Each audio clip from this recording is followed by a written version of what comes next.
తెలంగాణలో మోగిన నగారా మొదట MPTC ZPTC ఎన్నికలు అక్టోబర్ 9న నోటిఫికేషన్ 2 విడతల్లో పోలింగ్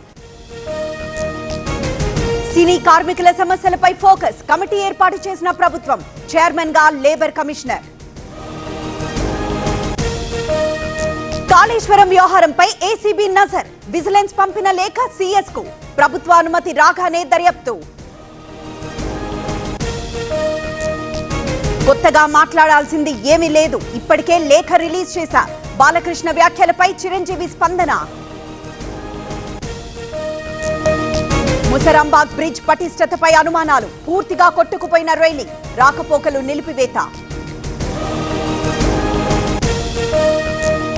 ఎన్టీఆర్ జిల్లాలో నరకయాతన గతంలో కొట్టుకుపోయిన కట్టలేరు వాగు బ్రిడ్జ్ ఇప్పటికీ లభించని మోక్షం అంతర్వేది దగ్గర వెనక్కి వెళ్లిన సముద్రం ఒండ్రు మట్టితో ఎడారిగా మారిన తీరం ఎప్పుడూ చూడలేదంటున్న స్థానికులు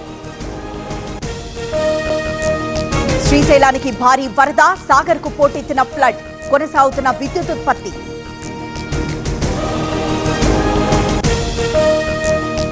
భద్రాచలం దగ్గర పెరుగుతున్న వరద కొనసాగుతున్న మొదటి ప్రమాద హెచ్చరిక 44.2 అడుగులకు చేరిన నీటి మట్టం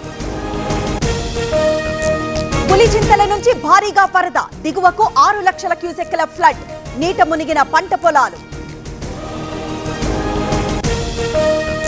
తిరుమలలో బ్రహ్మోత్సవ శోభ ఘనంగా శ్రీవారి హనుమంత వాహన సేవ వీక్షిస్తున్న భక్తజనం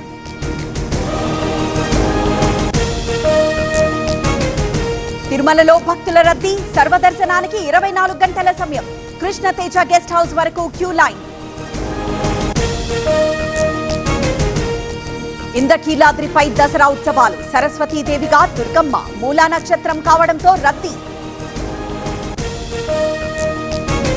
ఇవాళ 2 లక్షల మంది భక్తుల రాక ఇబ్బందులు లేకుండా ఏర్పాట్లు చేశాం మధ్యాహ్నం సీఎం వస్తారన్న కేసినేని చిన్ని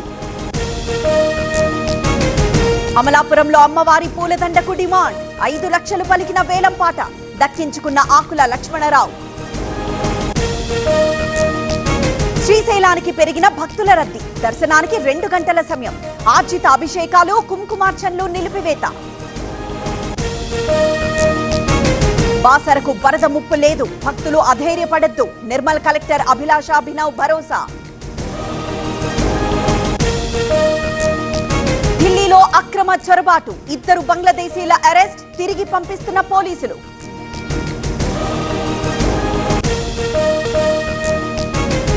వివాదాస్పదంగా పాక్ మంత్రి నఖ్వీ తీరు ఆసియా కప్ మెడల్స్ తీసుకువెళ్లిపోయిన వైనం బీసీసీఐ తీవ్ర అభ్యంతరం